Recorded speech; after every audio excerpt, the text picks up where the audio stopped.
우리가 함께 읽은 시편 15편은 구약 시대에 예루살렘 성전을 찾아온 순례자들이 성전 문 앞에서 제사장과 나눴던 질문과 대답의 시로 잘 알려져 있습니다. 제사장이 하나님의 집에 들어서려는 사람에게 과연 이 거룩한 곳에 들어올 자격이 있습니까? 하고 물으면 순례자가 스스로의 삶을 정직하게 돌아보며 대답하는 방식입니다. 이것은 단순히 성전의 출입의 합격과 불합격을 따지는 차가운 시험이 아닙니다. 순례자가 지나온 자신의 일상을 하나님 앞에서 정직하게 대면하고 내가 일상으로 돌아가서 하나님의 백성답게 살겠습니다 하고 영적인 결단을 내리는 은혜로운 예배 준비 과정입니다. 우리는 주일 예배 드리러 오면서 종종 이런 고민을 하게 되죠. 오늘은 앞자리에 앉을까? 오늘 찬양은 참 좋네. 오늘 예배 순서와 설교는 참 감동적이다. 우리는 종종 더 세련된 형식, 더 아름다운 찬양, 더 감동적인 예배의 분위기를 중요하게 생각합니다.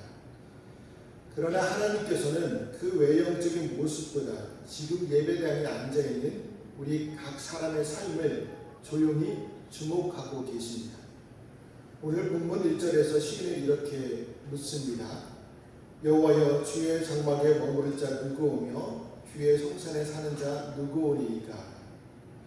그렇습니다. 하나님은 지금 우리에게 너희가 어디에서 얼마나 화려하게 예배하느냐를 묻지 않으십니다. 지금 내 앞에 서 있는 너는 과연 누구냐 하고 우리의 일상을 묻고 계십니다. 시편 14편을 보면 어리석은 자는 그 마음에 이르기를 하나님이 없다라고 말합니다. 그리고 바로 이어지는 시편 15편은 그렇다면 과연 누가 하나님 앞에 설 수 있는가를 묻고 있습니다. 오늘 본문이 알려주는 진정한 예배자의 모습은 저 산꼭대기에서 기도하는 거창한 영성이나 특별한 종교적인 능력이 아닙니다. 바로 우리 일상 속에서 정직한 삶의 태도, 일상의 윤리입니다. 하나님께서는 우리가 부르는 찬양의 목소리보다 우리의 삶이 찬양과 일치하는지 그 일관성을 보고 계십니다. 예배는 주일 1시간의 이벤트가 아니라 월요일부터 토요일까지 이어지는 내 삶의 방식입니다. 그렇다면 하나님의 장막에 머무를 수 있는 진정한 예배자는 일상에서 어떤 모습으로 살아가야 할까요? 본문은 세 가지를 말씀해 주고 있습니다. 첫째로 내 입술의 말을 통제할 줄 아는 사람입니다. 3절 말씀을 같이 읽겠습니다. 그의 혀로 남을 허물하지 아니하고 그의 이웃에게 악을 행하지 아니하며 그의 이웃을 비방하지 아니하며. 우리의 신앙이 진짜인지 가짜인지는 교회 안에서 증명되어지는 것이 아닙니다. 내가 만나는 이웃, 가족, 직장, 동료와의 관계 속에서 입증해야 합니다. 특히 본문에서 허물하다라는 말은 히브리어 원어로 보면 달이 이리저리 돌아다니며 험담을 퍼뜨리다라는 뜻을 가지고 있습니다. 쉽게 말해 혀로 남을 헛듣고 소문을 퍼뜨려 다른 사람의 인격과 명예를 무너뜨리는 행위입니다. 한 마을에 남의 험담을 아주 즐기는 사람이 있었습니다. 어느 날 자신의 잘못을 깊이 뉘우치고 지혜로운 납비를 찾아가 용서를 구했습니다. 납비는 그에게 깃털이 가득 담긴 베개를 가져와 바람 부는 언덕에 찢어 깃털을 다 날려보내라고 했습니다. 그 사람이 그대로 하고 돌아오자 납비는 이제 다시 가서 바람에 날아간 그 깃털들을 하나도 빠짐없이 주워오라고 말했습니다. 그는 깜짝 놀라 바람에 사방으로 다 날아갔는데 그걸 어떻게 다시 줍습니까? 라고 항변했죠. 그러자 납비가 조용히 말했습니다. 당신의 입에서 나간 험담도 마찬가지입니다. 한 번 내뱉은 말은 바람에 날린 깃털처럼 다시 주워 담을 수 없고 누군가의 가슴에 평생 지워지지 않는 깊은 상처로 남습니다. 민수기 12장을 보면 모세의 누이 미리암과 형 아론이 모세를 비방하는 사건이 나옵니다. 모세의 실수를 빌미로 삼아 험담을 쏟아내며 그의 권위에 도전하였습니다. 그런데 성경은 여호와께서 이 말을 들으셨다라고 기록합니다. 그러니까 남을 헛뜯은 미리암은 결국 심각한 나병에 걸리고 말았습니다. 이 일로 인해 어떤 일이 벌어졌습니까? 이스라엘의 온 백성의 광야 행진이 멈추어 버렸습니다. 미리암이 진영 밖에서 일주일 동안 회복될 때까지 온 공동체가 나아가지 못하였습니다. 통제되지 않은 한 사람 혀가 공동체 전체의 영적 걸음을 마비시켰던 것입니다. 성도는 세상 사람들에게 읽혀지는 그리스도의 편지입니다. 세상 사람들은 성경을 읽지 않습니다. 대신 성도인 우리의 말과 행동을 읽으며 하나님이 어떤 분이신지를 짐작합니다. 그런데 우리가 거친 말로 남을 헐뜯고 비난한다면 어떻게 될까요? 세상은 우리를 통해 하나님을 오해하게 되고 주님으로부터 더욱 멀어지게 되겠죠. 이것이야말로 하나님의 영광을 가리는 가장 큰 악행입니다. 오늘 여러분의 입술은 이웃을 살리는 그리스도의 편지입니까? 아니면 아프게 찌르는 가시입니까? 그러므로 진정한 예배자는 이웃에게 치욕을 주는 말을 입에 담지 않습니다. 입술로는 하나님을 높이면서 그 형제를 혀로 징그른다면 그 예배는 공허한 소음에 불과하다는 것을 꼭 기억하시기를 바랍니다. 둘째로 영적인 분별력, 즉 올바른 안목을 가진 사람입니다. 4절 상반절 말씀을 보면 그의 눈은 망령된 자를 멸시하며 여호와를 두려워하는 자들을 존대하며 라고 말씀합니다. 이것은 단순히 사람을 차별하라는 뜻이 아닙니다. 내 인생에서 누구를 가까이 하고 어떤 가치를 따라 살 것인가를 결정하는 분별력의 문제입니다.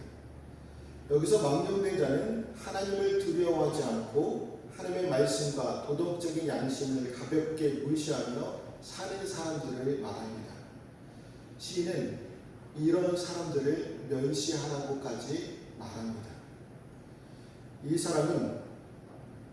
이 말은 사람 자체를 미워하라는 것이 아니라 그들이 추구하는 세상의 악하고 비열한 방식, 돈과 권력만을 쫓는 삶의 태도를 단호하게 거부하고 멀리하라는 뜻입니다. 반대로 비록 세상적으로 가난하고 힘이 없어 보일지라도 묵묵히 여호와를 경외하며 믿음으로 사는 사람들은 마음을 다해 존대하고 귀하게 여겨야 합니다. 우리 같은 일반인의 눈에는 크고 화려하게 반짝이는 유리 조각이 진짜 보석처럼 보일 수 있습니다. 반대로 각 캔에 흙이 묻고 투박해 보이는 원석은 가치 없는 돌덩이를 여기고 발로 툭 차버리기 쉽죠. 하지만 숙련된 보석 감전사의 눈은 다릅니다.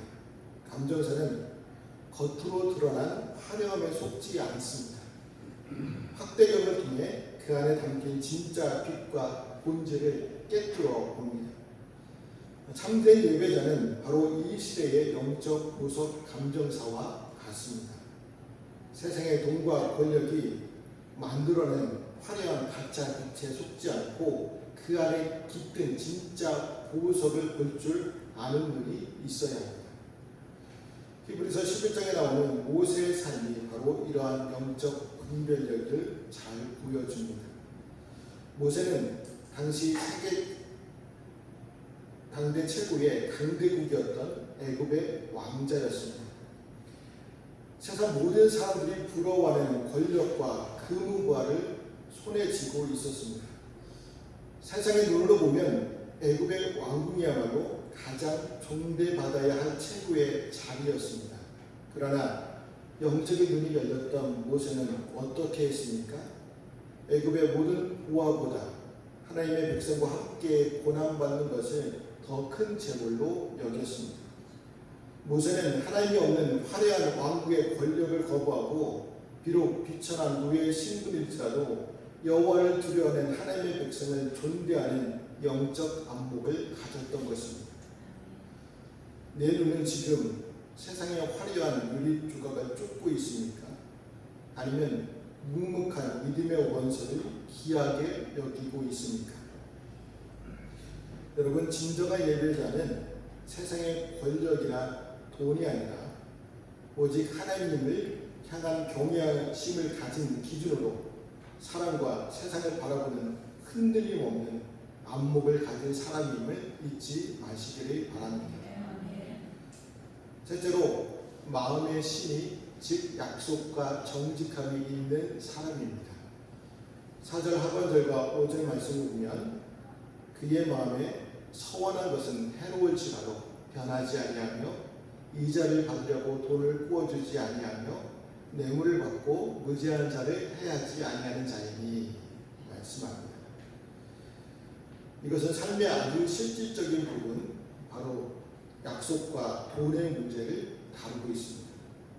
먼저 하나님 앞에서나 사람 앞에서 한 번 약속한 것은 설령 나중에 상황이 바뀌어 나에게 큰 손해가 있을지라도 끝까지 지켜내는 정직한 사람이 바로 의인입니다.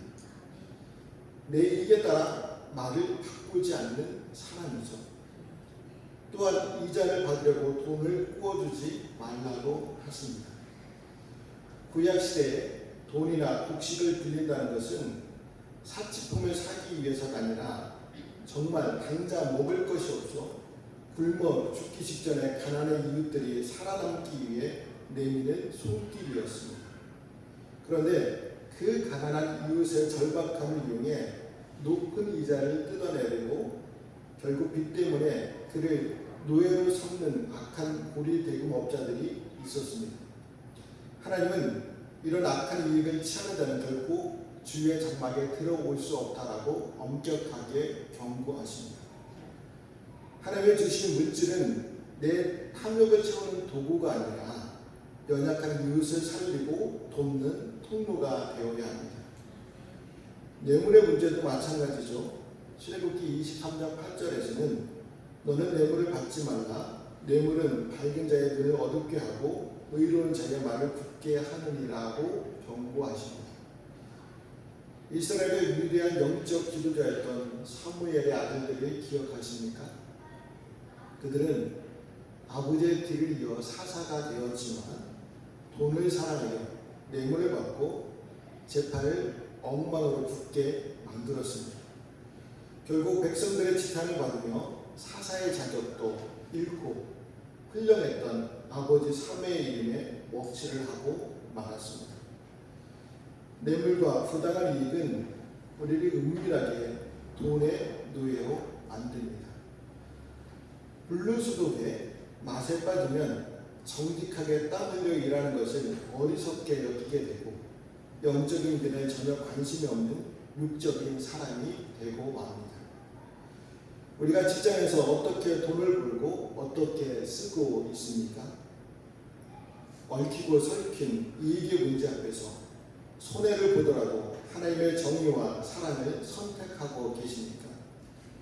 아니면 손해가 두려워 약속을 쉽게 저버리거나 부당한 이익 앞에 신앙의 양심을 타협하지는 않습니까? 바로 그 삶의 선택이 우리가 주님께 드리는 진정한 영적 예배의 제물이 되는 것입니다. 여러분, 오늘 본문이 제시하는 엄격한 세 가지 기준 앞에 서보니 어떠십니까? 솔직히 숨이 막히고 나는 자격이 없구나 하는 부끄러움에 앞서지 않습니까? 세상을 살아가다 보면 신앙인인 우리도 수없이 흔들리죠. 상황이 압박해 오면 마음이 유동치고 눈앞에 큰 손해 앞에서 계산기를 두드리며 억울한 감정이 치밀어 올라 혀를 통제하지 못할 때가 있습니다. 이것은 우리가 완벽하지 못한 사람이라는 것을 증거할 뿐 신앙의 실패가 아닙니다. 중요한 것은 이 지점에서 이인과 악인의 길이 갈라진다는 사실입니다. 그 흔들림이 과연 어디에서 멈추는가 하는 것입니다.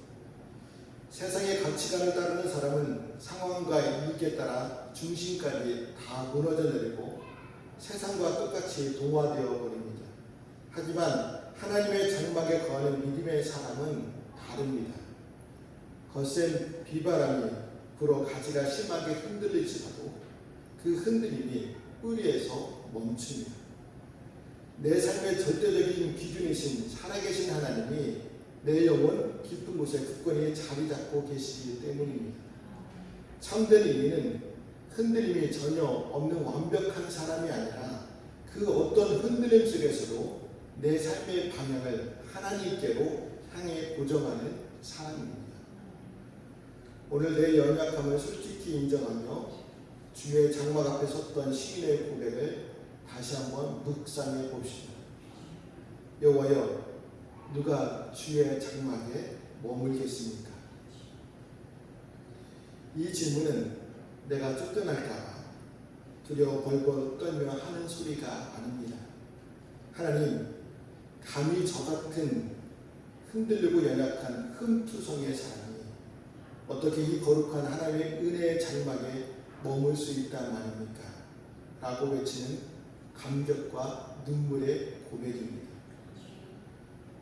오늘 우리가 이 예배의 자리에 앉아있는 것은 내 발로 걸어온 것이 아닙니다. 하나님께서 거룩한 은혜로 우리를 초대해 주셨기 때문에 가능한 일입니다. 성전은 내 의로움과 자격을 증명해서 당당히 들어오는 관청이 아닙니다. 자격 없는 나를 예수 그리스도의 보혈로 덮어주시는 은혜의 자리입니다.